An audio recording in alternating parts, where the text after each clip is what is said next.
You're listening to English with Monty, the podcast about the English language. Today we're talking about films and series and how they can help you in English.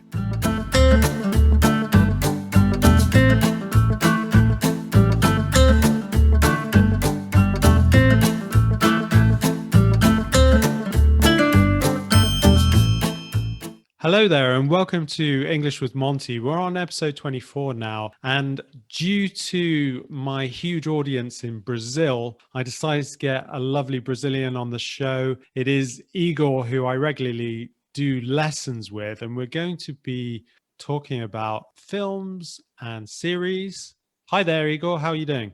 Hello, John. I'm good. Thank you for having me. I'm really excited to be in Monty English podcast. Cool. Yeah, it's great to have you on the show because obviously we've spoken quite a few times about film and TV because it's something that you're very interested in, right? Yes, exactly. Well, I'm a screenwriting student and movie and series, it's really my thing.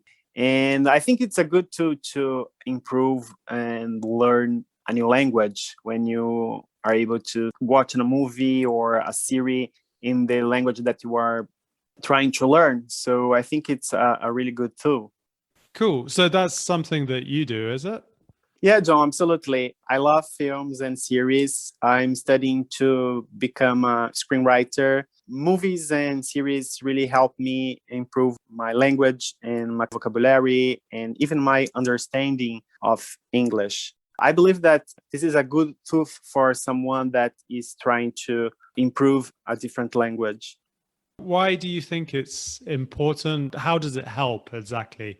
When you are trying to learn a new language in your own country, sometimes you don't have so many opportunities to listen to native speakers. In a movie, you are transported to this universe and you can understand better how the language works. You can learn different vocabulary. You can simulate in some aspects real life situations when people are talking in English, for example. Mm-hmm. So this is a good thing. Because I'm studying screenwriting, usually I read scripts in English because we have a huge variety of scripts in English. It's easy to find on Google, for example. It's good for me not just to learn about structure and screenwriting techniques, but also helps me a lot improving my vocabulary. And sometimes if I watch a movie without subtitles and I can't get really well about the dialogue or the other things, if you check in the script, sometimes it helps. You can access the script online or something? If you Google it, the name of the movie, script, and PDF, you can find a range of options in different websites. It's totally free. Just have to download it. Sometimes you find a version of the script that is not the final version of the shooting. Mm-hmm. So during the process of making a movie, there are different chains that the production demands. Mm-hmm. So sometimes you find a version that is not the final one, but it always helps. And if you are interested in movies, for example, it's good to see how the story yes, exactly. How the story evolved. I'd never really thought about that, actually. I mean, I guess that's a really nice way of looking at, obviously, at the English aspect, isn't it? That you have something in front of you, but also as well, I guess, if you wanted to, you can read the script before you actually watch the movie. I suppose it's a bit of a spoiler, isn't it? But may ruin your enjoyment to some extent because you know the end of the film, but at the same time, from an English perspective, it's probably quite useful to do that. It's a different experience, obviously, because all the atmosphere that they build in a movie, you have with words. It really helps me especially with adjectives and verbs. It's a quite interesting experience when you see the movie in the paper.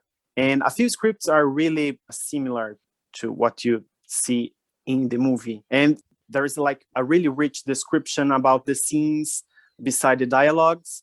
Because what is a script? It's a way to tell what people are gonna see. When you are reading a script, you have to imagine the story because it is what the production team has to do. Imagine that story that screenwriting is trying to build with words.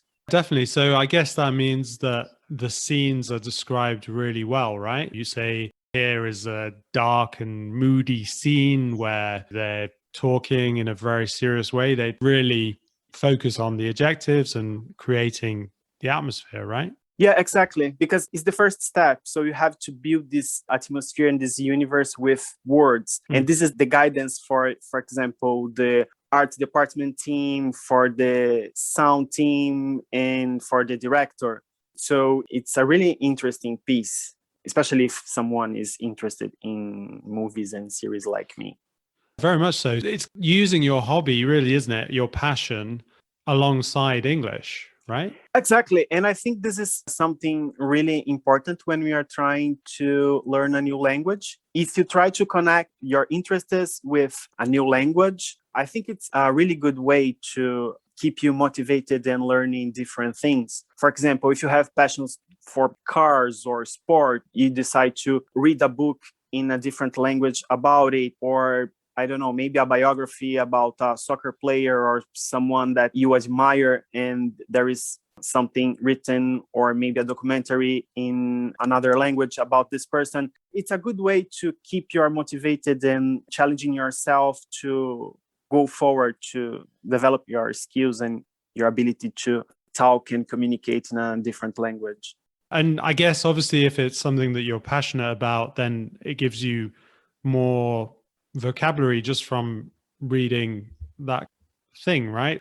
Yes, exactly. And obviously you're going to be interested in it, so you're more motivated to read it or watch it, and then that helps encourage you and give you maybe a bit more enthusiasm for the language. Exactly.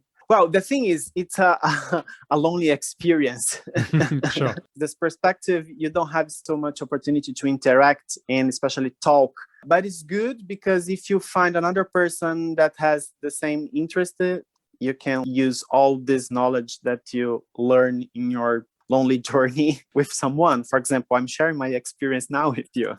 Of course, you are sharing it, which is great. And I think it's very useful for everybody. Also, possibly if you have another friend who's very interested in film or acting and things like that, maybe you could read the script together and try and play the roles in some way. I never thought about this like proper way to practice my English. It's a good idea.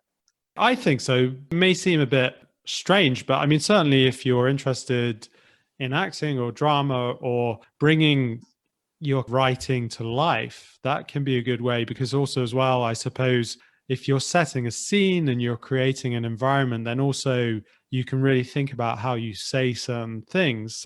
Obviously, if there's a situation where it's very tense, then you can think about what voice you would use in that situation and how quickly you would pronounce things or what kind of rhythm you would use. I think drama in general can be very useful. And also, yeah, it's maybe bringing to life what you've written.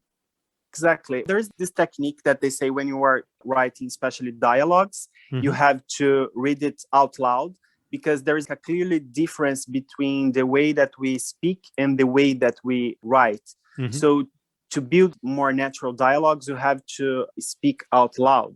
As a foreigner, it's like a kind of experience that I experienced in daily basis. For example, if I'm going to the doctor, I'm always practicing my dialogue with myself, Sure. just to express me better. For example, I practice mentally about our conversation right now. Of course, but I mean, I think that's quite important, isn't it? To have an internal dialogue. Then, yeah, you're preparing yourself, right? Because I think preparation is key in these circumstances, isn't it? And the fact that you've done that is helping you now, I imagine. It's helping you find your words, it's helping you discuss things in a clear way. Exactly. And especially when, for example, in the beginning, when I moved to London, I felt like a little bit insecure about if I am expressing myself in a way that people understands me well. Mm-hmm. So I was always trying to rehearse all my dialogues in different situations. In some aspects, it's a way to practice my English and also my screenwriter skills. Definitely. I mean, it's a good combination, I think. Because that's interesting as well, because obviously we didn't really talk about that, but I teach you in London, don't I? And I guess for the last year or so, we've done things online, but we were obviously meeting face to face. Is it fair to say that most Brazilians would usually learn an American English rather than a British English? Yeah, it's true. I don't know why. All the schools in Brazil, all the teachers, they learn the American English. Hmm. There is this thing in Brazil, in particular, we learn much more American English than the British English. For example, words like queue for me was something new because I learned as line, lift, I learned as elevator. Hmm. And in daily basis, there are those words that seems new for me because I learned the American version of it. Mm. Did that cause you any problems when you first arrived in London? Not really, but funny situations. Once someone at work, someone asked me where was the loo, and I never heard that here in the UK you call bathroom toilet as Hmm. loo. Hmm. And loo is like a really similar name, a person name in Latin language. And Hmm. I replied saying, "Who is Lou?" Because I was thinking about a person, not a place. I remember the situation. We have a few not awkward but funny moment like that. Yeah, But but now I think my English is more British than American. okay, that's curious though. Does that mean that when you watch series or films, do you consciously choose the kind of English that you want to listen to, or does it make no difference? Well, it doesn't make no difference because, to be honest, I think we have a lot of co-productions between British filmmakers and American filmmakers. Obviously, you have sometimes the accent, but I believe that it doesn't make much difference. For you, you are quite happy with an American accent, but you're also quite happy with a British accent. In the beginning, it was hard to get the British accent, and we heard a lot about people saying, "Oh my God, there's difference." But I think it's because Hollywood, it's all over the world. We get used to the American accent, and then when we watch British movie or TV show, there is this feeling that, oh, this sounds weird, and sometimes I can't understand properly. It's something that you have to train your ears. With time, you can get over it, the accent. Because one of the things that I find from students is they often say to me, I find the American accent easier. Usually, I guess it's because of the exposure, because of films and TV. And also, I would argue it's because the American accent is often quite uniform in a way, as in you don't change the tone and the pitch maybe as much as you do in British English. Do you think that that's the case, that perhaps American English is a little bit easier for a lot of people? Yeah, I totally agree. But I think most part of the British production, they don't have those North accent or the variation of accents that usually we see in British television. Mm. To be honest, I don't think that the British accent is a barrier to watch British films or British television. The British TV has produced lots of good things in the past few years. So I think people will get more used to the accent. And to be honest, I think it's quite good to listen to it. It's nice. Now I really appreciate the British accent. I think it's like much more beautiful than the American one. Ah, that's nice to hear. So you can come back on my show now. Okay. No, but that is interesting to hear. I suppose in some ways you've been immersed in that more, and so that maybe makes you appreciate it a bit more, perhaps. Yes, it's true. I think the British accent became really popular with the Harry Potter movies. Everybody tried to do the same accent because it was a blockbuster and the whole world was watching it. But I think in some aspects it's a stereotype of the accent. Because as I told you, I think when we are talking about the British accent, I think especially those movies that are trying to achieve a huge audience and have this huge influence of Hollywood, you do the Harry Potter accent version.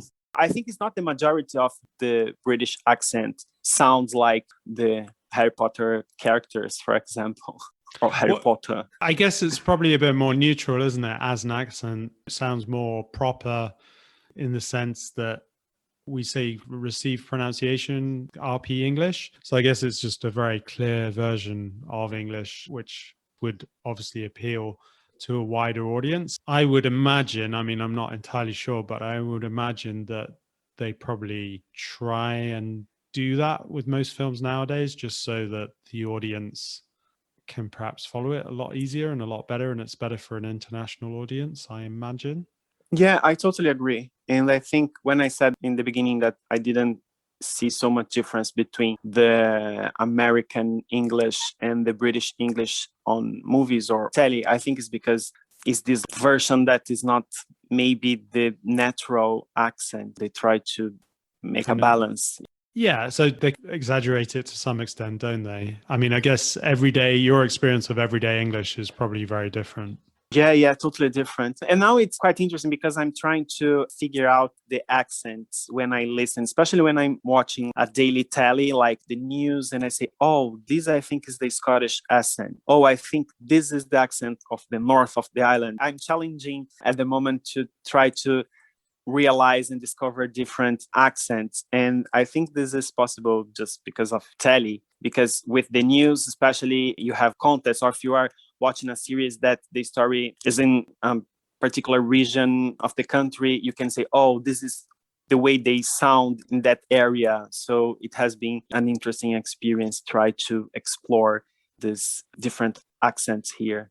And I guess it's something that comes with time as well, right? In the sense that at the beginning, you were probably obviously just focused on the idea of understanding people in general. And now you've lived here for quite some time now. I guess you are maybe looking for different accents or trying to get used to different accents, or maybe just interested in how people sound. Yeah, totally. I think it's part of the experience of being living for almost 4 years here. I think as if I'm in a new stage of my learning English development. Mm-hmm. It's quite rewarding that you're going through that process, I guess. Yeah, totally. I can challenge myself more through the accents nowadays. Okay. In the beginning, it was like really worried about just understand what people were saying. And now I say, it's the same word, but they pronounce in a different way. And I was able to understand when this kind of situation happens. It's really reward for me. Because I think learning a language is something alive. You never finish the process because you always have a different accent or a different expression or something that is new. This is the most interesting thing about learning a new language. I mean, I think language is a lifetime project, isn't it, really? And you can always learn, unless you've obviously learned it when you were very young and you're bilingual in some way. I think language is there's always something there, but that is a wonderful journey in a way, isn't it? I don't think people should see that in a negative light. It should be, okay, yeah, great. There's more things to do, but in a nice way, as in you can help yourself describe things better, or maybe help yourself read things better that are more descriptive, and that can be enriching and very satisfying. Yes, absolutely. And nowadays, for example, with all the streaming platforms, it's an easy way to have access to content in different language. There are lots of options on platforms like Netflix or Disney Plus that is like content that is in English, but we also have in Korean and Chinese. So if you're trying to learn a language today, I think it's really easy to have access to all this content in different language that will help you to improve your vocabulary or learn different verbs and this kind of stuff. And I really think that when we are watching a simulation of a real life on a movie or on a series, helps you to understand the context of the language, the way they talk and when they use certain expressions make clear to the person that is trying to learn that language. And I think this is a really good resource that we have nowadays, those streaming platforms.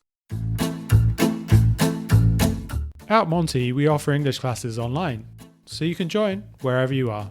We offer individual lessons or English exam preparation. For first-timers in a group class, it's only £2. Visit our website at montyenglish.co.uk to buy this ticket or book any other package now.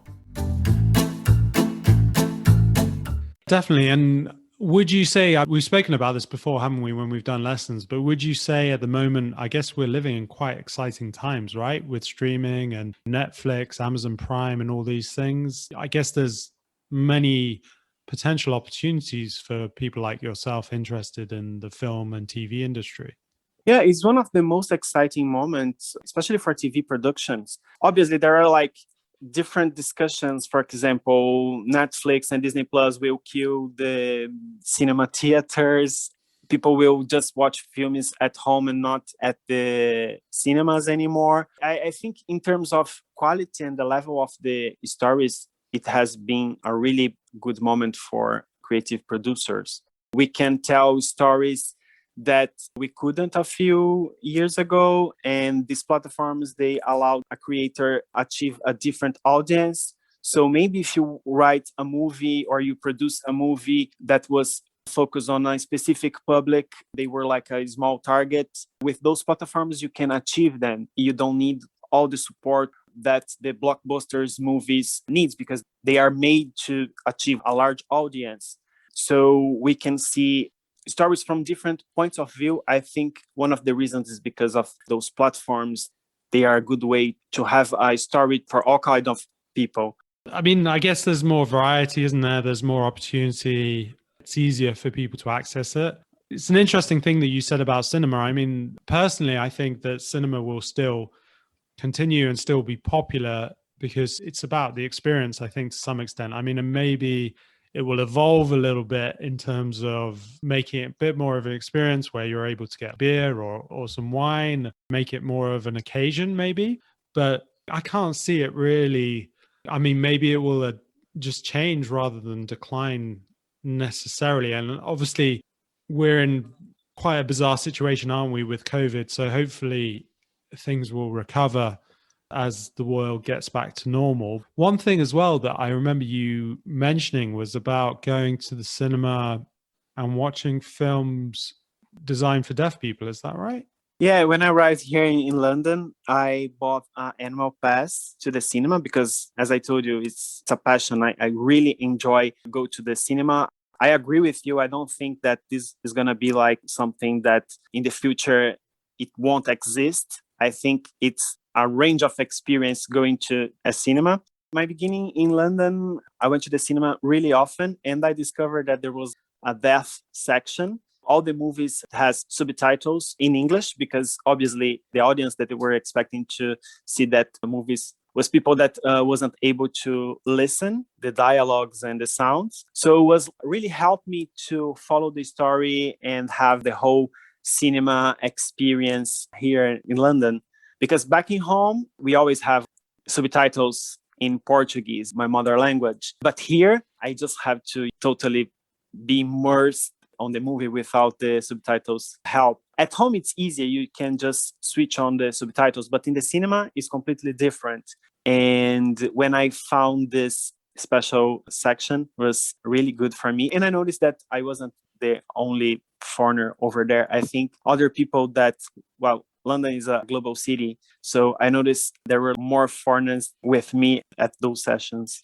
And you were saying that normally they're during the day rather than in the evening? Yeah, it was like in a really unusual time schedule. It was around noon, 1 o'clock, usually a time when people, they're not free to go to the movies. But it was interesting because even being at that time, there were like a lot of people during those sections. But I suppose if you're working on shifts and things like that, then working in a bar, a restaurant, in a supermarket like yourself, then I guess you have shifts, right? So you can probably go at a time during the day quite often. Absolutely. But comparing my experience with other sections in those unusual times, I think those sections used to have more public than the other ones in unconventional times. The subtitles was something that attracts more people.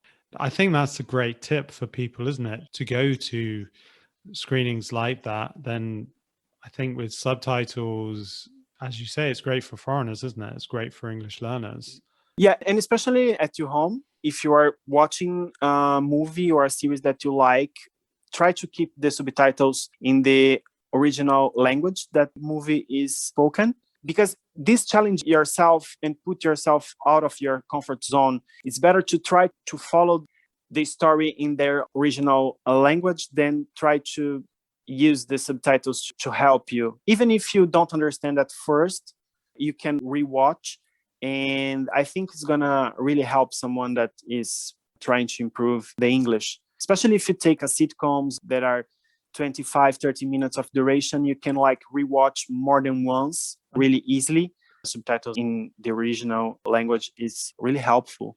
And I think with sitcoms or series, in a way, they can be a lot easier, can't they, for somebody who's learning a language? Because obviously you have the same characters who are repeating each episode. It's easy for you to get used to how they speak and the way they speak, but also as well, the storyline is similar, right?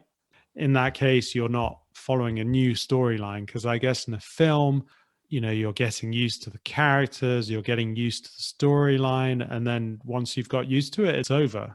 Yeah, absolutely. Because in a film, it's different because first of all, you have to understand that universe, and then you have to know those characters, and then you have to understand what is happening with those people's, what they want and what they're trying to do. And in a sitcom, for example, it's much easier because we always know the universe and we already know those characters, so we can just explore this story and the dialogue. Because I guess in that case, you're more focused on what's happening rather than the actual characters, because you kind of know the characters, don't you? Yeah, exactly. So that makes it a bit easier. But who wants to challenge themselves with movies? One kind of movies that I really think it's really helpful to learn a language is animations. Mm-hmm. And nowadays, animation is not for kids anymore. Pixar and Disney animations, they are quite good because they talk in a good speech. The pronunciation is really clear. And also there's this amazing storytelling, and they are like really beautiful as well. If you want to start with movies after trying to watch sitcoms and short series, I think it's a good way to try to involve films and learning a new language. I'd never really thought about that, but yeah, you're right. And also, yes, as you say, animation is definitely more universal, isn't it? It's for everybody, really. It's not just for children. There was this movie, Coco. It's about a Mexican guy, and he went to the death world. It's based in the Mexican celebration of death. And I watched this movie here in London in the cinema. And when the movie finished, I was like really happy because I was able to understand from the beginning until the end. So it was like really rewarding for me. I think this is a kind of movie that is really interesting to try to practice your language, your English. I mean, I think that'd be a good recommendation for anybody by the sounds of it. This is my suggestion, but I'm sure that there are plenty of other options. Yeah, sure. Do you agree with me that series and movies, they are a good tool when you are trying to learn a new language? And I want to know why. Yeah, I think they are good tools. And the reason, I guess, why they're good tools is, as you say, I mean, it's about passion or interest to a certain extent. So if it's something that you're really interested in and that you find fun and the storyline is entertaining for you, then that's great. I think that's why films and series are good, because it's about making the language fun. It's not about creating something that's difficult, like studying in a book. It's not scholastic. It's not like an education. And I think also as well, when you're watching films or series, you should probably just watch them in a very casual way. So don't worry if you can't understand everything. I don't think that's too much of a problem. And also try and watch them naturally. As you said with subtitles, I mean, I think the idea of subtitles is quite difficult at first because it's almost an extra skill, watching and reading at the same time, which can be a little bit annoying, of course. But I think you maybe get a bit more used to the idea of reading it and trying to focus on what the characters are doing. Try and give yourself a bit of a balance where you concentrate on both in some way. It can be quite tough to begin with. You do certainly get used to it.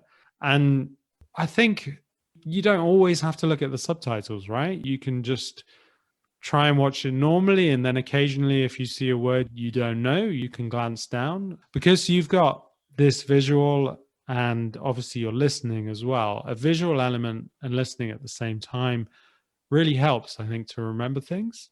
I would say that's one of the really nice things about it, and how it does help you with learning is it helps you really remember stuff in theory, especially if you're repeating things. If you're in a series, then often they're repeating certain subjects and certain words because of the content. Again, that can really help, because if it's repeating, it's going to stick in your mind and you're going to remember those things. Couldn't agree more. A really good way to improve their English. I remember one movie that I was in the cinema, and there was like this word that was a keyword for the understanding of the plot. I knew that was a word that I already know, but I could not remember at the moment. And I spent the whole movie repeating the word, because the first thing I did when I left the movie was check what was the word, and was cursed. And Okay, nice. Was it Harry Potter? wasn't Harry Potter, but and this is one example. I think there are different other situations where you can learn and not forget a word or an expression, and it's a really fun way to do it. That's the key, as you say, fun. It's a fun way of doing things, and language should be fun, in my opinion. Absolutely. Is it true that English speakers, they are not used to subtitles? Because in general, most of the movies, they are in their original language. This is an interesting one, because certainly in the UK, I can't really speak for the US, but it's probably similar. If we had, for example, a Brazilian film, we would always have subtitles in English. You wouldn't dub it, so you wouldn't have actors speaking over the actors. You would always have subtitles. People are quite used to that idea if they watch foreign films. And if they do watch foreign films quite a lot, then they're used to doing it. I think we talked in quite a lot of detail about the film Parasite, which is a Korean movie, isn't it? Yes. You saw it in the UK as I did, and it had subtitles, right? The only way you could watch that movie in the cinema was with subtitles.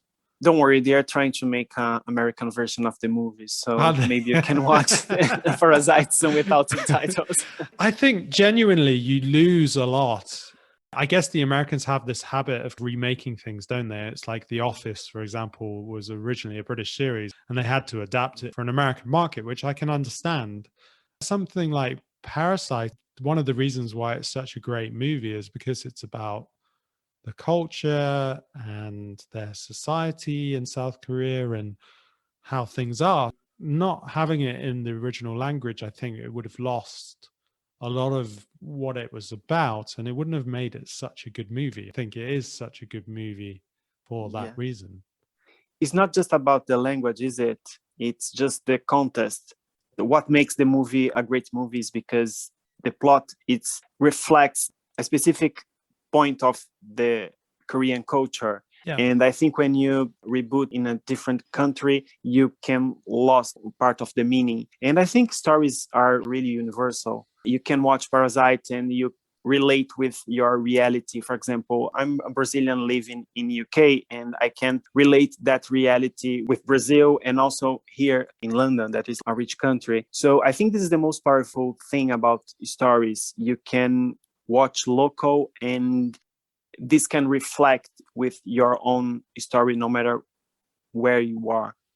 Definitely. And I think that would be a key for anybody who's watching films that are dubbed, that are not in original language. I think you're probably better, in my opinion, watching it in the original language and watching subtitles. And yes, that is quite annoying sometimes, but honestly, I think you get much more from the movie by doing that. Exactly. You have to pay more attention to follow the story. Yeah, you have to pay more attention, but also you get the subtleties. You can understand better the culture or the place that it's from. Sometimes things just don't translate either. You lose meaning that way as well. Totally agree. Just one last question. Obviously, you're a Brazilian living in London. For all Brazilian listeners out there, how is it living in London? And would you recommend that they move here, even for a short period, to learn English, or for a longer period of time? What would you say about that? I'm totally in love of London. It's a great city. It's beautiful. The thing that I like most is this cosmopolitan atmosphere. It's a global city. I was really impressed in the beginning that I was able to identify on the streets different languages and people from different parts of the world. This is something that really attracts me here in London. The cultural life, museums, galleries. I love musicals, so we have West End with a variety of musicals that you can watch. The landscape and the architecture of the city, I consider London a very beautiful city. I think those are the most exciting things that I can say about London. London is a really open-minded city. I always feel welcome here, and London has a special spot in my heart, side by side with São Paulo. That is sure. But I think that's a very nice thing for you to say to the listeners, in the sense that you obviously love being here. So that's great. When I moved here, I didn't have much expectation. I think this was a good thing. I thought I would feel like miserable and homesick looking through the window, the fog and the rain, but was the completely opposite. London is a really vibrant and interesting city. And I guess don't be afraid with the weather. Exactly. It's not so bad, right? I mean, it's a bit of a stereotype, the fog and the rain. It's more something that when you watch films, they often make it rain because that's the stereotype, right? But it doesn't really rain that much in London in general, does it? No, not at all. I was really surprised that the weather wasn't this issue that I was expecting before. And the fog, it's often from Victorian times, or Sherlock Holmes and things like that. I mean, I think in the past, London, I don't know if you know this, has the nickname the Smoke because it used to be foggy and very smoky. And that was really because of people having fireplaces and because of industry and stuff like that. And so since about the 1960s, that hasn't really been a thing anymore. And I guess that also makes it a lot less foggy. I mean, we probably have fog maybe once or twice a year at the most. It's very unusual actually to have fog in London nowadays. In 4 years, I remember only 2 times that I had this fog experience around the city. It seems that it's not that usual as the stereotype shows. It's something from the past, really. Well, maybe final question. Are you quite optimistic of progressing in your field to be a screenwriter with film? You think there's good opportunities in the UK for you?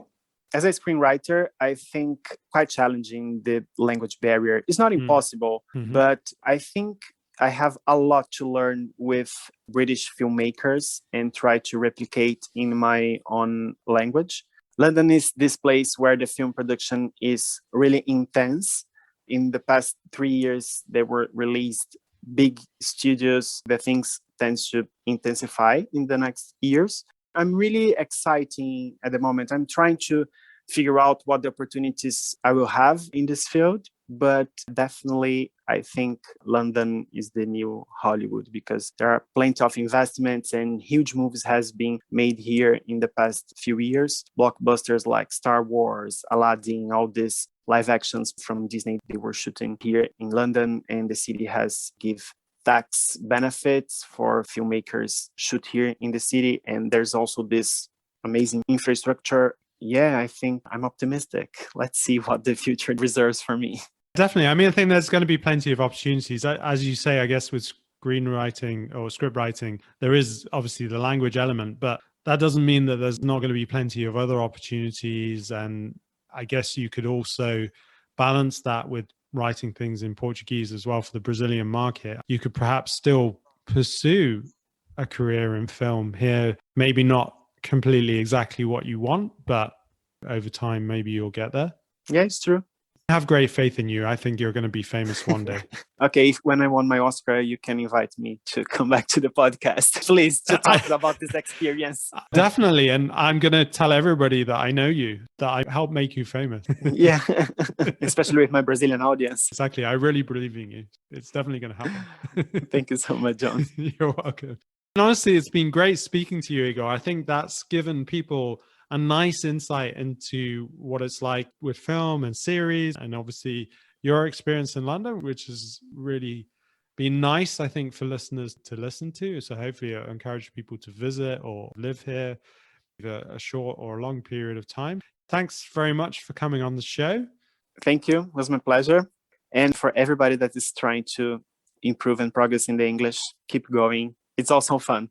Definitely. I think that's a good note to finish on. Take care, listeners. And you've been listening to English with Monty. If you enjoyed this podcast, then please leave me a donation online via our website. Monty is a small independent company and I do all the editing myself. I would suggest £2.50 to buy me a coffee or £5 for a beer. montyenglish.co.uk. Then just click on the podcast button at the top. You can donate here. Thank you. I appreciate it.